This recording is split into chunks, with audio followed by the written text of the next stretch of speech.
Hey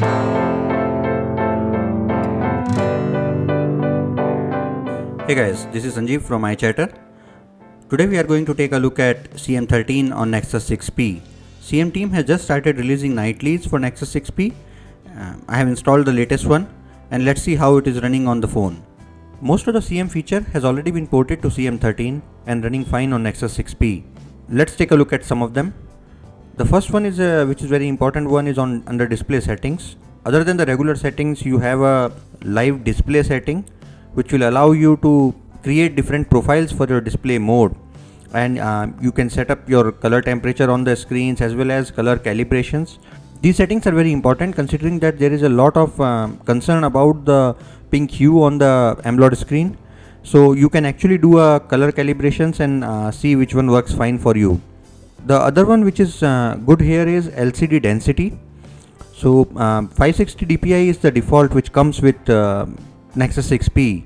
With CM13 from 400 to 640 you can use any DPI of your choice. I usually prefer 480, but that's up to you. You can change the settings and see which one works fine for you. The lower the DPI, the more screen area you will get and you will see more of a content on the screen. So just see which one suits best for your eyes and hands. There is a themes engine which has already been ported and you can download a lot of themes from the Play Store which will be compatible to CM13, and you can change the look of the device. The navigation bar layout is editable through the buttons menu in setting. You can decide whether you want it as a left-handed mode or a right-handed mode. Right-handed mode is the by default mode which will display the navigation bar on right side in landscape mode. You can change it to a left-handed mode which will actually start displaying it on a left side of the screen in landscape mode. The buttons and layout can also be edited. You can edit and add a search button or always display menu buttons. Along with that you have all the regular settings which will allow you to decide on the long press and a short press actions on different buttons on your navigation bar. Another good modification is under sound and notification. There is an increasing ring volume where you can select what volume the ring should start and how to ramp up the volume. You have a do not disturb where you can set up automatic rules on putting the phone on do not disturb. The rules are dependent on time as well as events, so you can actually select some calendars and say that if in those calendars you have a meeting, put the phone on do not disturb, so automatically your phone will go into do not disturb mode.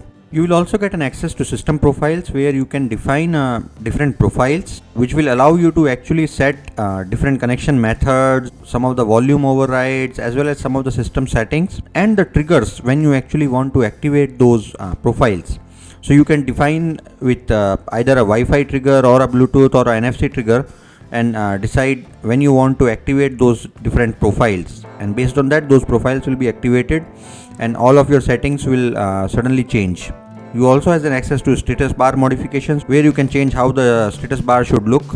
You also have a scrollable and editable quick setting menu where you can actually scroll and select different options, as well as you have edit tiles where you can tap on edit tiles and decide in what order your quick notifications should be there. Most of the other apps which is available with CM, which is like audio effects, calendar, camera, all of them has already been ported and running on CM13 right now. I'm using it for last few days. I have not seen any issues as such with the phone. There are few bugs which is still there, like when you actually try to cast the screen on Chromecast, it just gets a soft reboot, but I am hoping that those kind of issues will be fixed very soon. It's a very initial release, so some of the bugs will be there, which is also acceptable. Hopefully by the time we will reach to a stable, all of those will be fixed and we will have a much more stable release. This is just about to give you a initial preview of CM13 on Nexus 6P. If you have liked the video, just hit the like button below, as well as just subscribe to iChatter to get more news or updates on Nexus 6P.